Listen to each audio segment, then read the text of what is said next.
Так бывает, я вновь проиграл сам себя, предавая.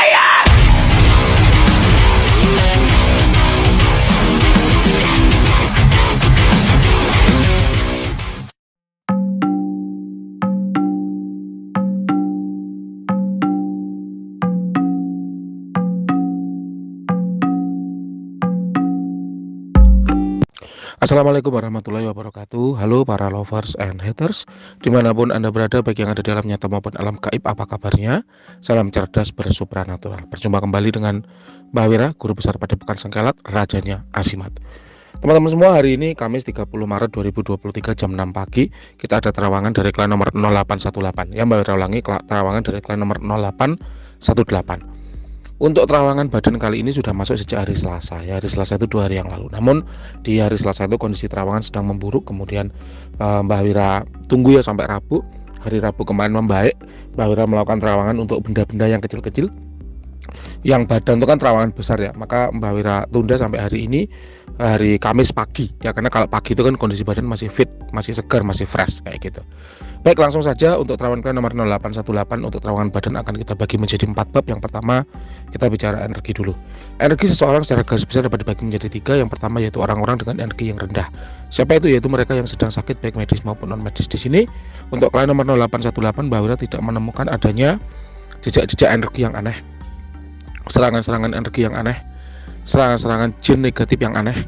Energi tubuhnya stabil dan cenderung tinggi. Hal ini mengindikasikan bahwa klien nomor 0818 ini tidak sedang terkena gangguan magic. Ya, itu yang pertama yang perlu digarisbawahi. Kemudian yang kedua yaitu orang-orang dengan energi yang biasa. Siapa itu? Yaitu manusia normal pada umumnya. Ya, saya, Anda, ya. Kalau ayah Anda ini masuk agak tinggi, ya. Kemudian orang lain pada umumnya, ya. Mbah Wira tidak mengaku, wah energi tubuhnya tinggi. Enggak. Mbah Wira itu energi tubuhnya biasa saja. Yang penting itu bagaimana kita memanfaatkan potensi yang ada pada diri kita, ya. Jadi kalau ada yang mengaku Mbah Wira, wah punya ilmu titisan, punya ilmu leluhur, pernah tepok pendem, wah itu fitnah semua, ya.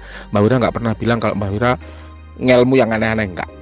Paling tirakatnya Mbah Wira puasa, meditasi, wirid, ya. Kemudian olah rasa, nah gitu. Kalau tepok pendem, ngalong, ngidang nggak gitu, nggak pernah, ya. Nah kemudian untuk yang terakhir yaitu orang-orang yang energi tubuhnya tinggi. Nah ini klien nomor 0818 ini kalau menurut Mbah Wira kecenderungannya masih tinggi, ya. Hal ini dikarenakan ini nanti silakan Anda yang klarifikasi ke Mbah Wira betul atau tidaknya, karena terkait dengan masa lalu Anda gitu ya. Masa lalu pasti Anda yang paling tahu, bukan saya, ya. Nah di sini Mbah Wira menemukan ada jejak isian pada diri Anda. Jadi memang orang-orang yang energinya tinggi itu adalah orang-orang yang suka tirakat, ilmu, ya, baik itu bertapa, meditasi, wirid, puasa, atau upaya-upaya tirakat lainnya, upaya-upaya tanpa diri lainnya. Kenapa kok ada kata lainnya di sini? Karena yang namanya tirakat itu banyak bentuknya. Kami orang-orang Islam pasti tirakatnya wirid, puasa, wirid, puasa, wirid, puasa, kan gitu. Kalau orang-orang kejawen ya bertapa, meditasi, bertapa, semedi, kan gitu. Kalau orang-orang Hindu ya bertapa juga, cuman tapanya biasanya apa? Tapa bisu, tapa kungkum, tapa pati geni, kan kayak gitu. Nah, oleh karenanya ya Mbah Wira sampaikan bahwa aliran kepercayaan, setiap aliran kepercayaan memiliki bentuk tirakatnya sendiri-sendiri. Ya, memiliki bentuk tirakatnya sendiri-sendiri. Nah, orang-orang yang tirakat itu terjejak dalam dirinya. Nah, termasuk dalam diri Anda. Mbah Wira merasakan ada kapasitas diri yang besar. Karena tirakat itu meningkatkan kapasitas, meningkatkan wadah. Ketika wadah itu besar, energi akan menyusul. Nah, pada diri klien 0808 ini wadahnya udah besar. Berarti ini dulunya pernah tirakat.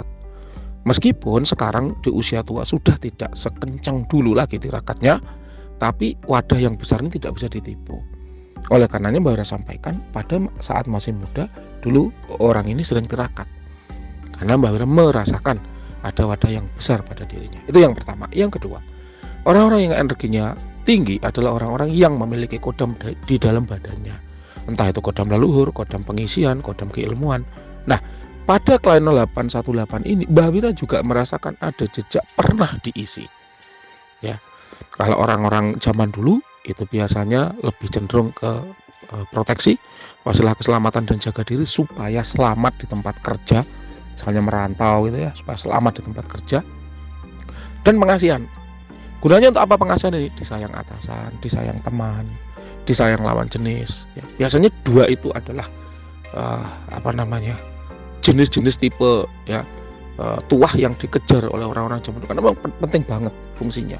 Beda dengan orang zaman sekarang banyak dikejar kerezekian. Kalau orang zaman dulu banyak pengasihan sama kelancaran karir, pengasihan untuk kelancaran karir dan proteksi, masalah keselamatan dan jaga diri supaya tidak terkena mara bahaya di tempat rantau kayak gitu. Nanti ada yang klarifikasi, betul apa tidak?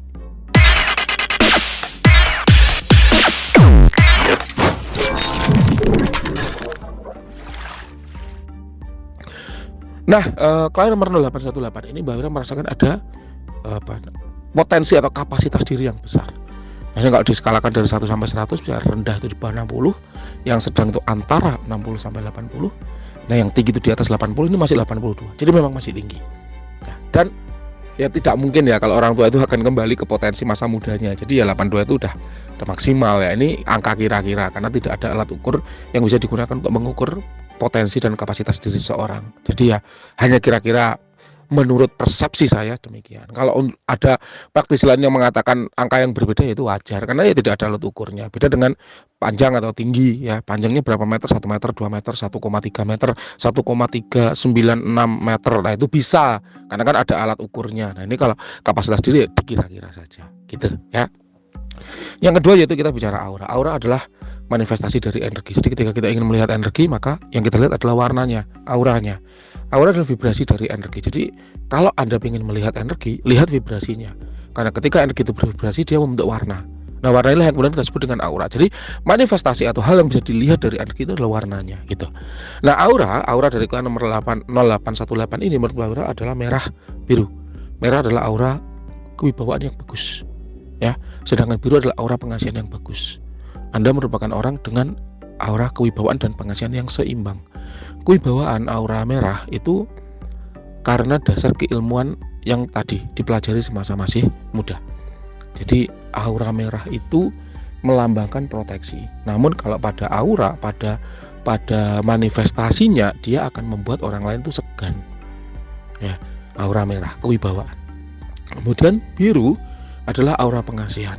Aura pengasihan ini kalau menurut saya kok isian ya dulunya itu kayak diisi kodam gitu loh ya, entah dengan minum air yang dirajah, air yang didoai, air yang dimantrai, atau badannya sendiri yang dirajah, atau minum kapsul loloh, gotri dan sebagainya kayak gitu loh. Kalau menurut saya pengasihannya itu malah isian. Kalau proteksinya itu efek dari keilmuan, efek dari olah tirakat kayak gitu. Nanti adalah yang klarifikasi ke saya, kan ini diri Anda ya. Jadi apa yang saya lihat yang terjejak sekarang ya, sekarang itu apa? Kamis 30 Maret 2023 itu semacam itu. Nah, hal ini kan akibat dari sebab yang Anda lakukan di masa lalu. Nah, sebabnya ini loh yang Anda perlu klarifikasi gitu loh. Kalau akibatnya terlihat sekarang kayak gitu. Aura merah adalah aura proteksi yang kuat. Seringkali orang-orang dengan aura merah memiliki aura yang tebal sehingga pagaran alami dirinya itu kuat, sehingga ketika ada serangan itu gampang tertolaknya, gampang tertangkisnya.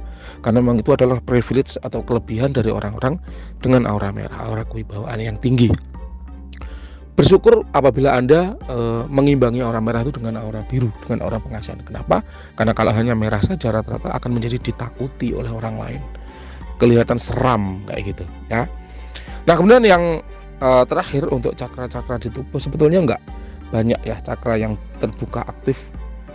Kalau menurut Mbak Wira solar plexus terkait dengan vitalitas, terkait dengan semangat dan energi diri. Beliau merupakan orang yang masih bersemangat dalam menjalani hidupnya.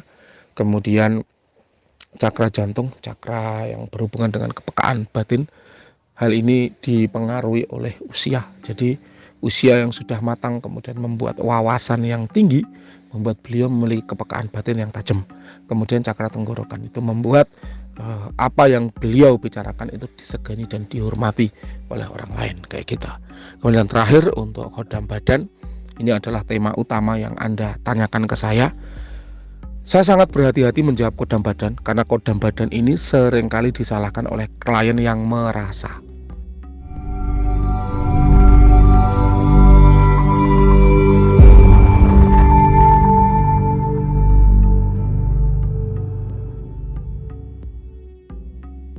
Ya, Padahal kalau memang ada, ini bukan untuk klien 0818 ya, ini untuk orang lain, karena ada aja yang komentar semacam Mbak Wira tidak mau disalahkan. Bukan tidak mau disalahkan, Mbak Wira itu kalau tahu akan salah, Mbak Wira itu menahan diri untuk bicara. Ya, contoh 2 hari yang lalu, hari Selasa, ketika Anda tanya, Mbak gimana? Ini foto papa saya, ini ongkos terawangannya. Mbak Wira katakan, terawangan saya hari ini sedang buruk, saya tunggu besok supaya terawangannya baik. Itu kalau saya tahu akan salah. Ya, kemarin juga begitu. Ya, kemarin Mbak Wira melakukan terawangan benda, sulitnya minta ampun di terawang. Menurut Mbak Wira itu kosong, Mbak Wira tunggu sehari lagi, kosong lagi. Mbak Wira tunggu lagi sehari, oh muncul kelihatan energinya. Jadi bukan Mbak Wira itu nggak mau disalahkan, tapi kalau Mbak Wira tahu akan salah, Mbak Wira pasti menahan diri untuk bicara, menunggu momen yang terbaik, saat yang terbaik untuk melakukan terawangan. Seperti itu. Jadi bukan Mbak Wira nggak mau disalahkan ya. Ini komentar haters ya, tapi nggak apa-apa. Mbak Wira menjelaskan saja. Mau diterima silakan, tidak juga tidak masalah. Jadi kalau Mbak Wira tahu akan salah, Mbak Wira pasti diam, nggak ngomong. Ya, Mbak Wira menunggu saat yang terbaik untuk melakukan terawangan. Dan ya alhamdulillah terawangan dari kemarin itu tepat akurat. Walaupun benda ya, nggak ada kodam tapi energinya kuat. Itu terawangannya kemarin hari Kamis, hari Rabu 29 Maret, mungkin akan rilis besok atau besok lusa, karena terawangan itu sehari satu ya. Jadi kalau terawangan hari ini Kamis 30 Maret jam 6 pagi ini mungkin rilisnya nanti bulan April ya. Itu karena satu hari Mbak Wira jadwal satu, padahal yang terawangan yang masuk kan lebih dari satu. Jadi pasti tertunda beberapa hari untuk rilis di YouTube. Itu yang pertama. Yang kedua, teman-teman, ada juga komentar hater seperti ini. Kalau terawangannya salah tidak dipublis. Oh, nggak ada terawangan yang tidak dipublis. Semua terawangan dipublis. Ya, asalkan ditanggapi. Kalau nggak ditanggapi kan kita jadi nggak tahu itu benar apa salah. Gimana Mas? Ada tanggapan? Enggak ada tanggapan. Gimana Mas? Ada komentar? Enggak ada komentar. Ya, kalau nggak ada komentar ngapain dipublis kan gitu. Orang jadi nggak tahu ini terawangannya benar apa salah. Tapi kalau ada tanggapan, oh iya Mbah terawangannya benar akurat. Oke, kita publis. Oh iya Mbah terawangannya salah, di badan saya ada kodamnya. Itu pun Mbah Wira screenshot, Mbah Wira publis gitu loh. Jadi menurut klien itu benar apa salah tetap Mbak Wira publis. Cuman publisnya nunggu antri. Ya, penjelasannya seperti itu tadi. Kalau teman-teman lihat tanggal rilisnya kapan, pasti tanggal yang diucapkan di dalam video itu lebih lama atau lebih dahulu daripada tanggal rilisnya. Yaitu karena memang antri. Ya, semata-mata karena antri gitu teman-teman ya. Ini haters ya, sebenarnya Mbak Wira nggak perlu menanggapi, tapi ya tetap aja Mbak Wira jawab. Ya, kalau pengen tahu, teman-teman pengen tahu, ya seperti itu keadaannya. Kita kembali. Jadi kodam badan ini adalah kondisi yang paling riskan, yang paling sensitif. Karena memang klien seringkali ingin mengetahui apa sih yang ada di dalam tubuhnya. Nah, tapi klien itu seringkali tidak terima ketika kita memberikan hasil terawangan. Seperti merasa punya kodam. Padahal kalau memang punya kodam, itu akan terasa ya di energinya. Energi manusia ini segitu-gitu aja. Ketika energi itu lebih tinggi, berarti itu tanda. Apakah itu tanda keilmuan atau kodam? Kalau energinya tidak lebih tinggi gitu ya, berarti ya sama, dia nggak punya keilmuan atau nggak punya kodam. Seperti klien nomor 0818 ini, Mbak Wira merasakan ada letupan energi yang tinggi. Oh, pernah tirakat keilmuan proteksi, pernah diisi kodam pengasihan. Ya, akan Mbak Wira sampaikan, oh memang ada seperti ini. Tapi kalau nggak ada, masa ya Mbak Wira harus mengada-ngada kayak gitu. Jadi Mbak Wira menyampaikan apa adanya. Terkait klien itu bisa menerima hasil terawangan atau tidak, itu kembali ke masing-masing klien. Namanya terawangan itu kan melihat sesuatu yang gaib. Ya, kalau ada salahnya ya wajar. Namanya manusia. Yang paling mengetahui hal yang gaib adalah Tuhan, itu satu. Yang kedua, seringkali klien itu merasa-rasa. Aku merasa kayak gini, aku merasa kayak gitu. Ketika dikasih hasil terawangan itu seperti ini, seperti itu, dia nggak percaya. Karena tetap merasanya itu yang paling dibenarkan. Ya sudah, kembali ke klien masing-masing. Kayak gitu ya. Oke, kita lanjut.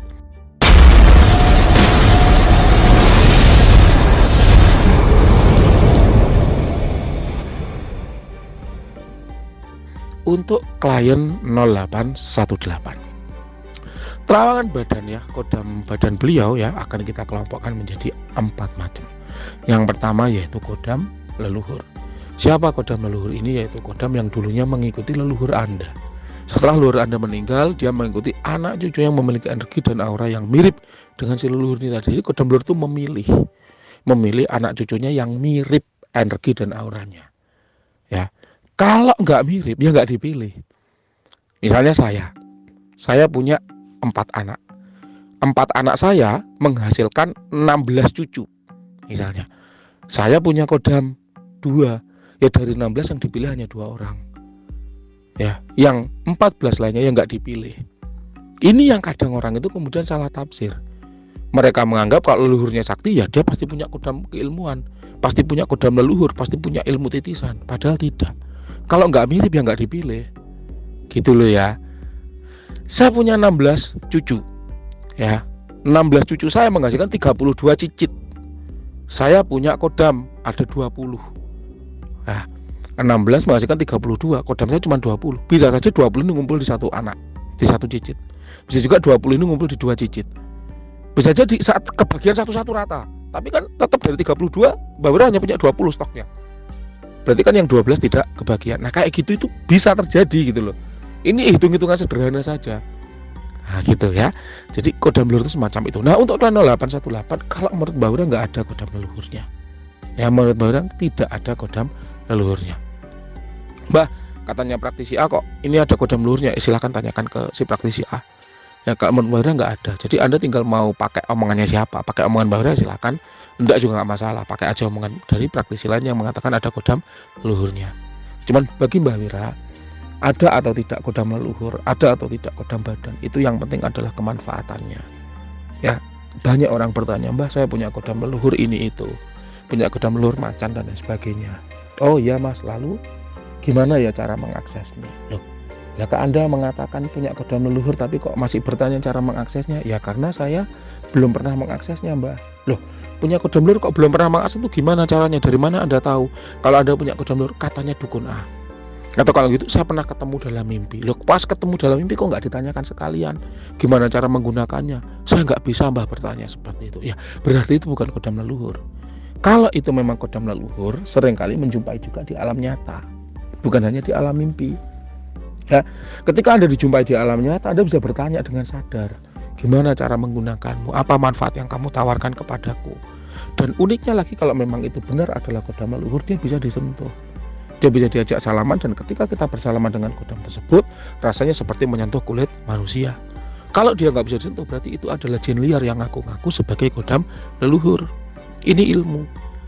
Ya ini ilmu. Tapi tidak banyak orang yang tahu dan mau tahu. Diberitahu pun kadang tidak percaya. Itu Mbak Wira yang seorang praktisi supranatural bahkan tidak punya kodam leluhur. Ya nggak apa-apa, nggak masalah. Kalau memang kodam leluhur itu memberi manfaat, it's okay. Tapi kalau nggak memberi manfaat, lalu buat apa kita pelihara? Kan gitu pertanyaannya. Jadi oke lah punya kodam leluhur, tapi tentu itu akan ada satu paket dengan bagaimana cara menggunakannya, memanggilnya, mengaksesnya itu sudah ada diberitahukan sekalian. Kalau tidak diberitahukan sekalian berarti itu bukan kodam leluhur. Biasanya hanya jin yang ngaku. Oke, kita lanjut yang kedua yaitu kodam keilmuan. Kodam keilmuan adalah kodam yang mengikuti seseorang yang mengamalkan keilmuan tertentu. Memang beliau klien 0818 ini Mbak Wira rasakan pernah tirakat keilmuan yang tiba-tiba proteksi. Mbak Wira sebetulnya tidak melihat ya ada kodamnya. Kenapa? Karena udah dulu ditirakati ya. Namun kalau Mbak Wira melihat ya ada sekilas potongan-potongan kilasan itu sosoknya memakai baju hitam-hitam, berarti auranya gelap. Ini kalau hal semacam itu biasanya tipe-tipe entitas ya, nggak apa-apa. Memang tipe-tipe proteksi itu biasanya memang kodam-kodamnya keras-keras ya, kodamnya itu galak-galak karena memang tujuannya untuk proteksi, sama seperti satpam. Satpam itu kalau nggak galak nggak jadi satpam. Satpam kok melambai kayak sales, kayak marketing, nggak jadi takut. Yang diproteksi itu loh nggak jadi takut gitu loh. Tapi kalau satpam itu galak, kalau ada yang mau mencelakai orang yang diproteksi itu jadi takut kayak gitu. Jadi tipenya itu auranya hitam-hitam itu dark entitas, biasanya aliran-aliran keras ya. Tapi Mbak Wira tidak melihatnya, hanya kilasan jejak aja karena dulu ya.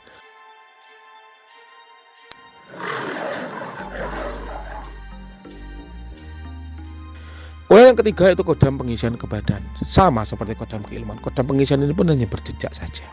Maksudnya laki-laki tinggi besar ya. Sekarang ya menurut Mbak Wira 2023 hari Kamis tanggal 30 Maret ini menurut Mbak Wira udah nggak ada. Tapi memang itu pernah ada dulu. Ya pernah terjejak dulu. Karena memang kodam pengisian, kodam keilmuan itu ada expirednya, ada masa aktifnya. Ketika keilmuannya sudah tidak digunakan lagi, mantranya bahkan mungkin sudah lupa, maka kodamnya juga tidak akan datang mengiringi orang yang mengamalkan keilmuan itu. Kodam pengisian pun demikian, ada masa perjanjiannya. Kamu diisikan ke dalam badan orang ini untuk berapa lama? Kayak gitu. Jadi tidak selamanya. Ada masa pakainya, beda dengan kalau kodam itu diperjanjikan. Ya, kalau pusaka itu ditayuhkan, ya. Kalau zaman sekarang azimat misalnya itu dibondingkan. Nah, itu tergantung praktisinya, dia memperjanjikannya itu berapa lama. Tapi kalau Mbak Wira mendampingi sampai mati kecuali dibuang. Ya, kalau dibuang sama yang pemiliknya, nah itu baru dia selesai masa perjanjiannya. Tapi selama masih terus dipakai dan disimpan, ya dia akan terus mendampingi kayak gitu. Beda dengan kodam pengisian. Karena kalau kodam pengisian itu, kalau menurut Mbak Wira loh ya, ini pengalaman Mbak Wira itu relatif lebih singkat dibanding dengan kodam benda. Karena di badan, ya badan itu punya mekanisme self recovery. Nah, ini udah ada itu di YouTube sebelumnya ya, materi self recovery. Jadi itulah kenapa santet dan pelet itu ada masa aktifnya. Santet misalnya itu setiap 40 hari sekali harus diulangi. Pelet kan juga gitu, ada yang setiap 30 hari, ada yang setiap 1 tahun sekali, karena itu adalah masa tubuh untuk merecovery daya sihir yang masuk ke badan.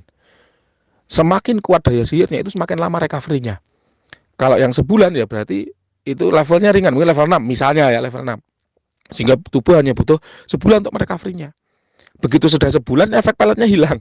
Kalau pengen tetap cinta, ya dipelet lagi kan gitu. Kalau setahun berarti agak besar, misalnya level 8 misalnya ya. Kalau setahun nggak dipasang lagi peletnya atau nggak dipasang lagi santetnya, ya efek cintanya hilang. Kalau mau tetap cinta harus dipasang lagi gitu loh. Kalau orang Jawa bilang dijoki lagi itu diulangi lagi, dikirimi lagi kayak gitu. Ada yang 3 tahun, ada yang 5 tahun dan seterusnya, itu bergantung pada ilmu yang digunakan. Ya, jadi kalau untuk kodam, kembali pada kodam pengisian, kalau menurut juga udah nggak ada. Namun pernah ada dan itu terjejak di tubuh beliau. Yang terakhir yaitu kodam yang suka atau cinta. Ada aja kodam-kodam yang datang karena suka atau cinta.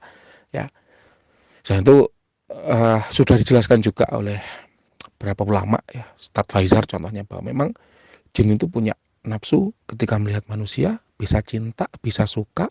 Contohnya adalah gendruwo yang meniduri manusia contohnya, atau pada manusia-manusia lain yang indigo misalnya, itu disukai oleh jin, kemudian dia jadi memiliki kelebihan karena memang ditempeli misalnya.